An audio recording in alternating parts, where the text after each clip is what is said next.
Hello, Aaron Kubitz, personal trainer at Functional Aesthetics CC. We're helping average guys move better in their lives inside and outside the gym.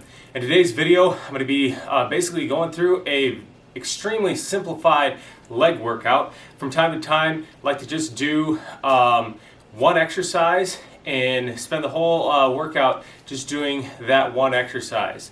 So for people, beginning lifters, and if you've had a layoff from lifting for a while, I always advise that it's the best to get a very well-rounded routine starting out. And also, you know, if you are a competitive athlete, if you are, training for bodybuilding show or something like that, the name of the game with bodybuilding is building balance and stuff. And so just doing one exercise is probably not the best way to fully develop your physique.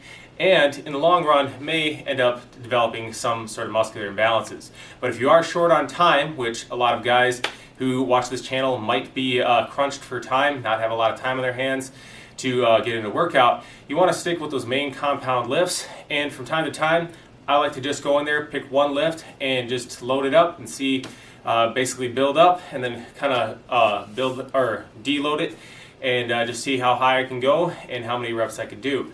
So for this workout, I'm just going to be focusing on squats. Been really liking doing squats lately. As I talked about in some other videos, I tend to go through phases. So whereas in the beginning, I would have, an entire workout, so where I maybe do like squats, lunges, side lunges, drop lunges, leg curls, things like that, calf raises, add all these different variations in to fully develop the legs. And then as I started, getting further on in my training, I started the fitness business, had less time for training. I noticed that my training naturally started to take a turn where I would go more cyclical, right? So I'd have a phase where I'm doing a lot of deadlifts, right? And then a phase where I'm doing barely any deadlifts. I'd still be doing at least some, but not nearly as much and not nearly as heavy. And during that phase, then all of a sudden I'll be doing a lot of squats, right? So right now I'm kind of in a squat phase. Same thing goes with the upper body, right? Maybe I've been doing a lot of bent over barbell rows for a period of time, maybe a lot of shoulder presses, and then I'm going and just doing a lot of flat barbell bench press for maybe, a month, 2 months, where I'm hitting it multiple times a week. And that really seems to work out well for me. And then I'll go for a period where I don't really hit that exercise very much. That's kind of what's going on here in this video. Just hitting a lot of squats and having fun with it. Been hitting squats a couple times a week. Not always going heavy on the squats, varying the rep ranges and stuff like that. That is one style of training that some more advanced trainees will do, where you just go for a period of time and you kind of do this overreaching where you squat like every day for a period of time. I'm not really trying to do that. It's just that the exercises are feeling good. As I talked about in a video in one of my Facebook posts, that as far as periodization goes, if you are a competitive athlete, periodization is definitely very important. If you are, competing for powerlifting, if you're doing track and field, those things, yes, it's very important. But for the average guy, a lot of times you don't have the consistency of actually getting in there frequently enough, and maybe not pushing yourself hard enough to actually require to have that, deload. So what I say is just, go by how the body's feeling. If you're feeling really good, do a lot of it. If you start feeling like, your joints are getting a little bit achy, you start feeling a little bit more fatigued than usual, back off on on the volume, the intensity a little bit. Don't be stupid like me, like I was back in the day when I was a very avid long distance runner. Suddenly, so I was running about 50 miles a week at that point. Suddenly I started feeling really fatigued and tired every time I go out for a run, and I was so addicted to the running and stuff, and I felt like I was going to lose my progress if I didn't go out for a run. So I just forced myself to go out, and of course, because of the endorphins after running, I always felt better after I get done with the run. But finally, after about a little more than a month of doing this, my mom had to come and pick me up on the side of the road because I had to stop and walk, and instead of getting back in roughly an hour or so from my run, I was out there for a couple hours, and so she had to come looking for me. So it's better to listen to the body, back off a little bit when the body's telling you that you're feeling fatigued, or if you feel that you're prone to pushing yourself too much, just schedule in those structured deload weeks every 3 to 4 weeks. where you're doing it like that. But if you feel that you can be responsible and back off when the body's telling you to, then have a more intuitive approach like I'm following here, and do it that way. So, been talking a lot about squats. Let's go get to the video, show you just some of the squats that I've been doing, and we'll see you on the flip side.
Alright guys, that concludes the video.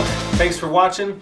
I know it's not anything earth-shattering, just a lot of squats. A couple things I do want to point out though. When you're doing your squats, you might have noticed I was pausing at the bottom of the reps. A lot of times when you're lifting a heavy weight, not to say that anything that I was doing was world record class or anything like that, but it was relatively heavy for me when I was doing like 255 pounds. So a lot of times when you're doing those heavier squats, you'll go down really deep, but you'll go down fast and bounce at the bottom.